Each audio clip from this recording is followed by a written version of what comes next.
All right, Smackdown review. Listen, I know Smackdown was we almost on the next Smackdown, but listen, better late than never. All right, yeah, we're just gonna start here, and let's go. Yeah, shout out to Deontay again.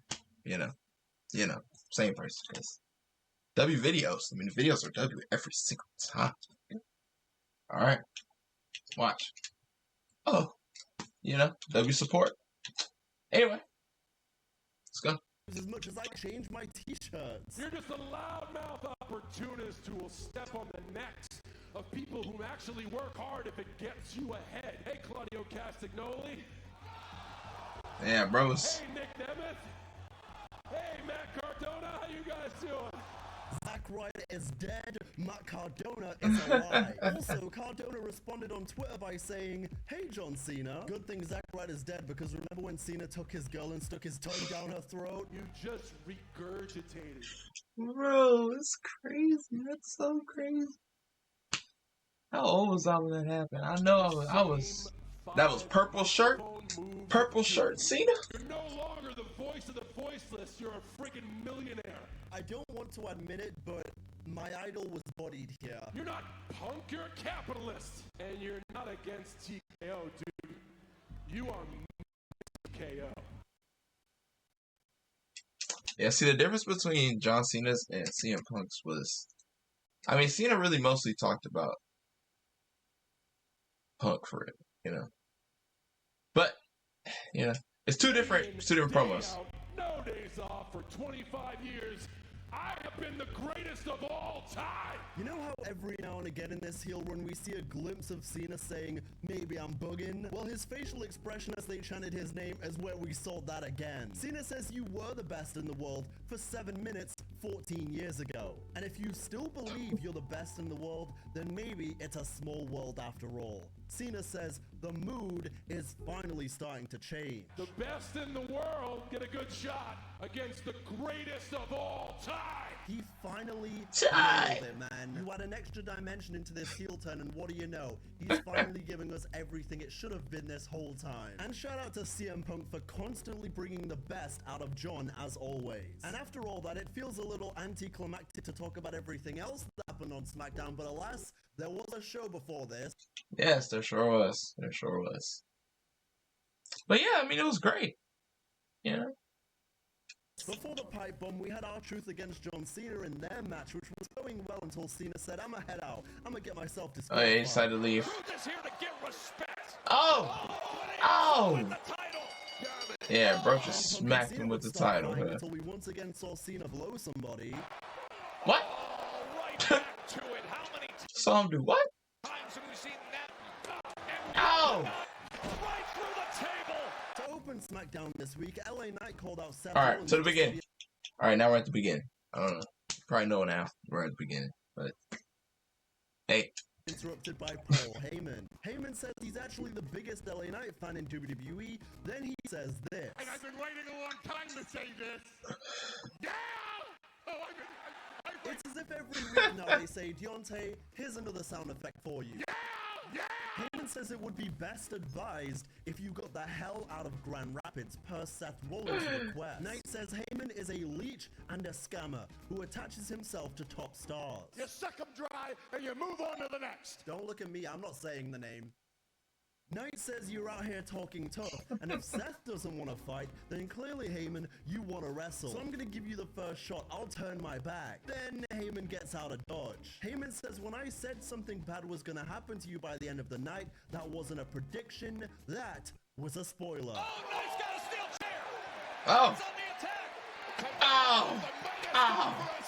Then backstage, Bronson Reed finds out he's getting LA Knight tonight. Patience. All right, we'll get back to you. Oh, there's an ad. Love you. There's an ad. The camera's right here. I wonder how long it's gonna take for me to get used to that.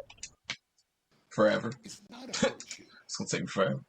It's a strategy. I gotta say, delusionally, I'm thinking slowly LA Knight is working his way into the main event scene here. I don't know. Maybe he goes Rollins into putting the briefcase on the line one of these times and he wins it. Yeah, no, I heard the delusion that time. Meanwhile... Yeah, that was that. No.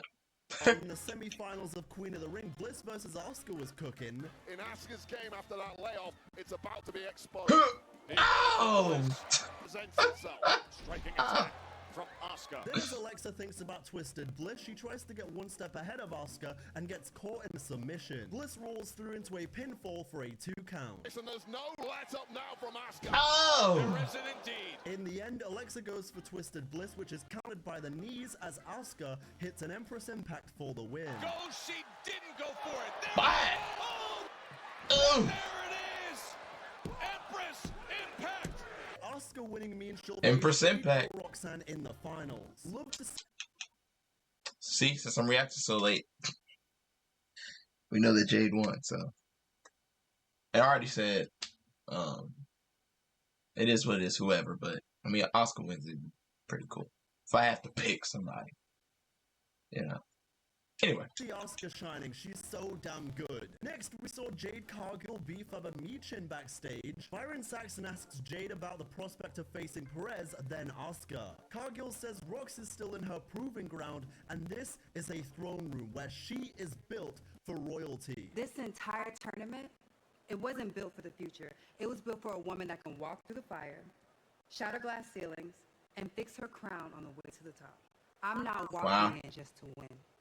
I'm walking in to reign. I don't know about you, but I'm ready to see Jade be crowned. That's excellence personified right there. Next, Chelsea Green and the Secret Hervers are talking to Alexa Bliss. Green says she should have been building her parliament by now. Then Charlotte interrupts and says if your goon tapped out 3 seconds faster, then she'd still be in Queen of the Ring. Charlotte says I'm gonna have the match made official to face Chelsea tonight. I don't need your help.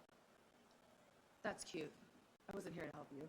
They're building something with Bliss and Flair right now. It'll be interesting to see where it all goes. Although, given what happens later in the show, I feel like they're gonna go down the win their tag titles route and then split up and have a feud kind of route. Then, we think we're getting Kit Wilson against Aleister Black, but... Oh yeah, our true Kit, yeah. Is attacking Kit Wilson. Oh, the Kit Wilson. Bro's crashing out. Bro's crashing out. He's crashing out. Y'all gotta get him. He's crashing out. R-Truth says, Cena, get out here right now, but Jamie Noble manages to calm him down as he walks to the back. Then as Jamie continues to calm him down, we see Aleister Black asking Truth why he got involved in his match. Nothing personal. It had nothing to do with you.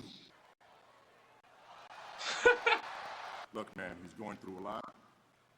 Let me talk to him. Priest says you're supposed to be the Truth of old, but tonight, go handle your business. Go out there and handle your business with Cena tonight, and then me and you will go downtown and celebrate.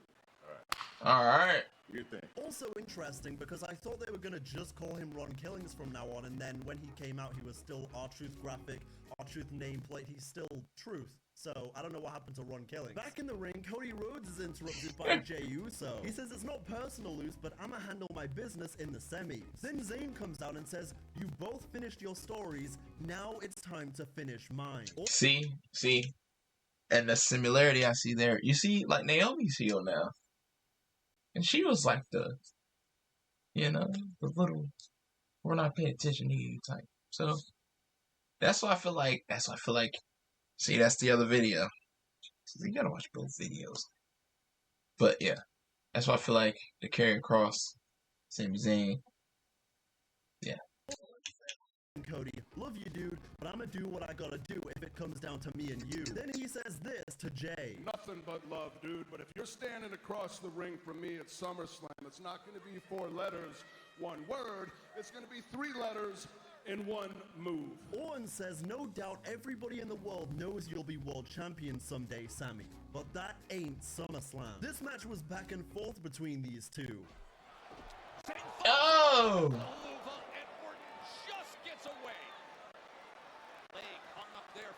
Reverse that. Ow! Bye! 1, 2. Oh! Then Orton almost catches Zayn and counters the following haluva kick attempt with an RKO. You see how it creeped up on him like that? Bro said. Oh yeah, he was, bro's.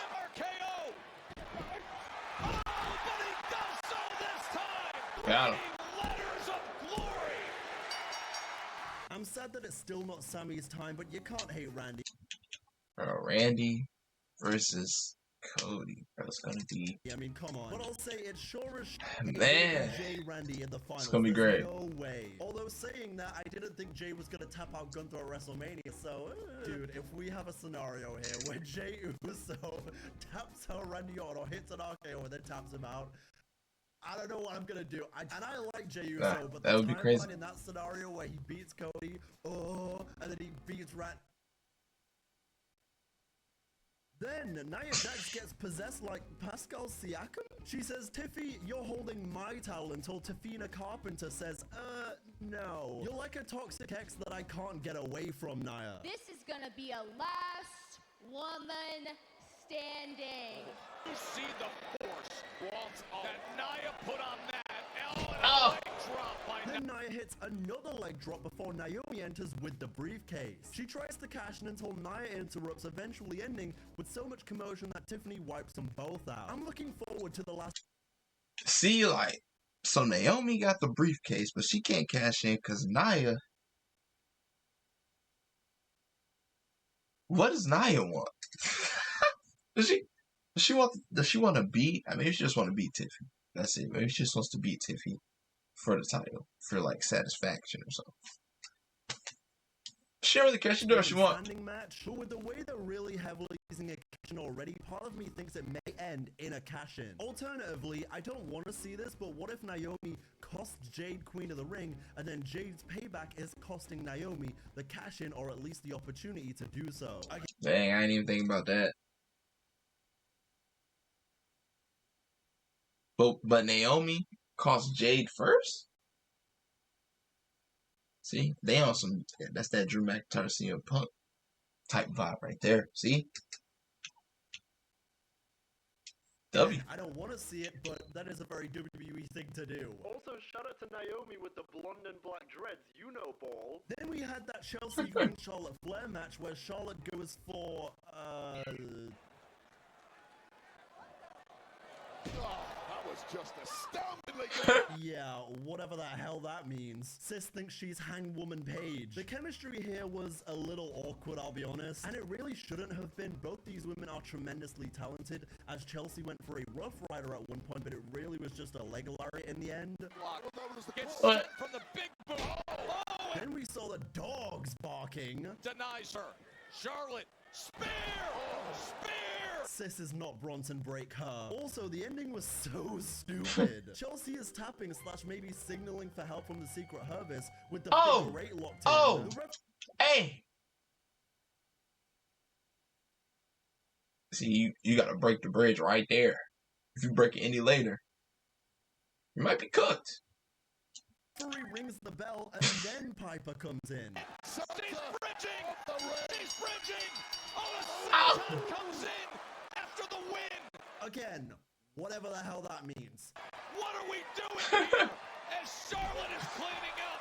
Oh, wow. A big kick from Flair. Charlotte Flair, still not so friendly with Alexa, just okay, then Alexa shoves helps. past her after all of that. Then W. Solo Sikoa says, JC, I'm gonna go out there and clear the air with Jacob Fatu, but be ready. Solo says, one thing I learned as the tribal chief is how to take care of the family. He says, families fight, they argue, but we can still move forward. I still love you. Nobody saw anything in you, Jacob, except me. He says, you're all I've got, Jacob. You're all I need. And the crowd calls BS on that.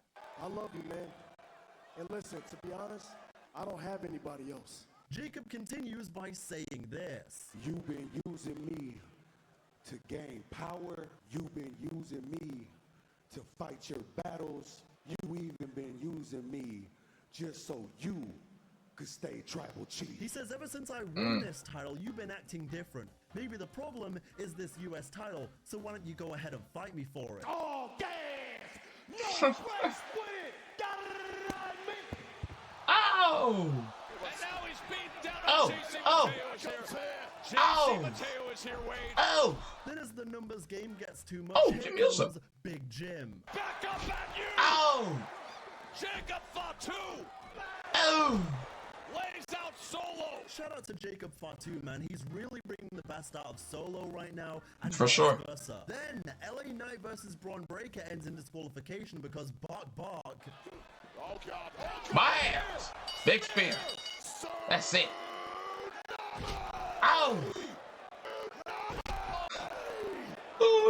It was a little frustrating having all the interruptions in this match, but at the same time, I love to see Braun and Braun getting some shine on their own without Seth. Then, backstage, Jacob Fatu is fired up. Next week, Saturday, me and you Solo, now the champions, one-on-one, Ibano, I'm about to dog walk your ass.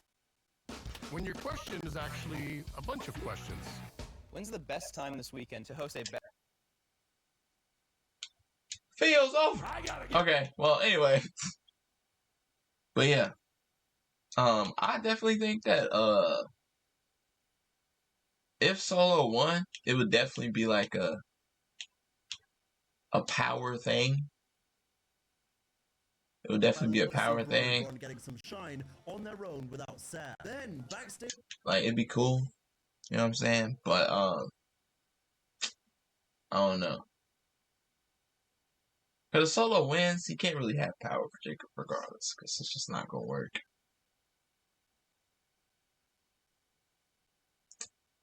I don't. Hey, if Jacob wins, it is what it is. Somebody say wear his jersey backwards. I don't know if that's true or not. Hey, the camera's right here. Hey. All right. That's it. That was the end of the video. See, I didn't even know it was going in. It's because it just ends just like that. So, all right.